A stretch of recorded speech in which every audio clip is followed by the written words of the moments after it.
the introduction. Mr. Toastmaster, fellow Toastmasters and guests, good evening. Good evening.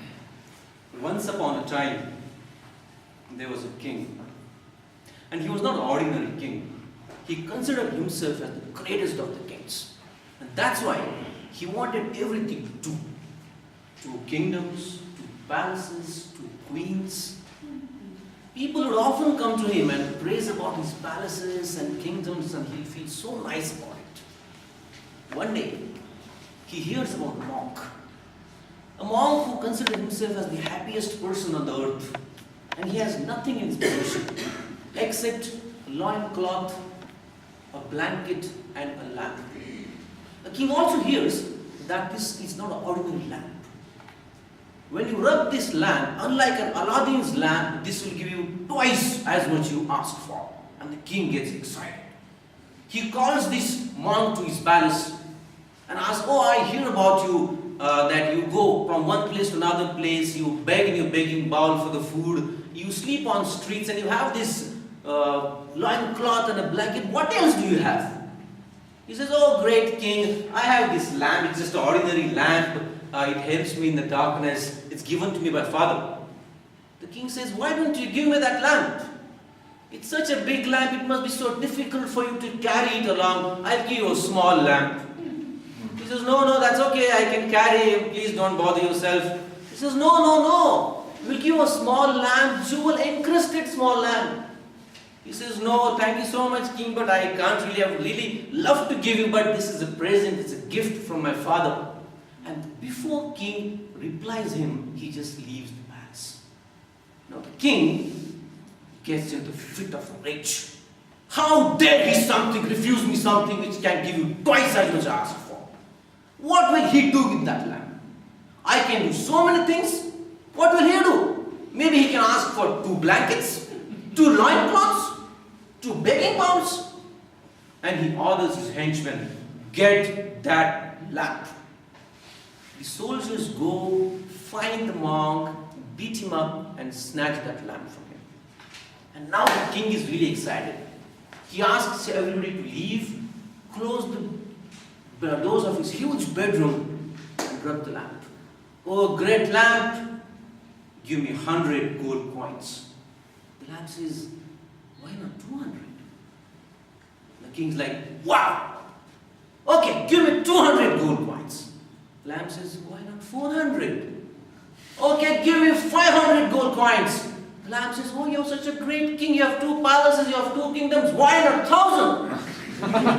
He says, "Okay, 1,000. Why not 2,000? 10,000. Why not 20,000? And every time the king asks something, the lamp will just expand his bottom. This goes on for 3 days and 3 nights. When they open the door, the king has gone absolutely insane. Ladies and gentlemen, a lot of times in our lives, we behave like the king. Our mind acts like the lamp. When we acquire something, when we possess something, just after some time, we start thinking about the next one, the bigger one, the better one. I have a bike, I start thinking about the car. I have a car, I think about the big car. I have a big car, I think about the second car. And this just goes on.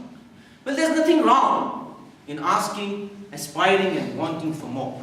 But unfortunately, in the process of aspiring for that next one, the bigger one, the better one, we forget to enjoy what we have right now. Our scriptures tell us, don't be satisfied, but be content. Well, there are 2 ways we can go about it. One, look upon the people who are less fortunate than you. The research shows, if you are able to manage 3 square meals, if you have plenty of clothes to wear, and if you have a roof above your head, you're one of the fortunate enough people on the planet Earth, because a lot of them have this.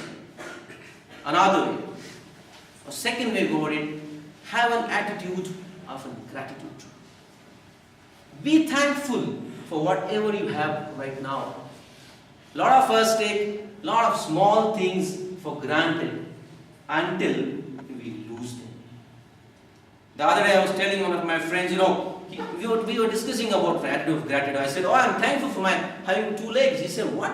You're thankful for having 2 legs? I said, yes. Ask for somebody who has lost those legs. And that's what happens. About 6 years back, I started maintaining a diary of a gratitude diary. I have a small diary besides my bedside. I write 3 things every night before going to bed. I write 3 things I'm thankful for or I liked over the period of the day. But this is what happens. After 6 months, 8 months or a year, when you flip through those pages, you'll find so many things to be thankful for in your life. And that's what is a small habit or this attitude of gratitude does to you. As somebody said, a Greek philosopher said, happiness is not about having more. Happiness is about enjoying what you have right now. Mr. Usman.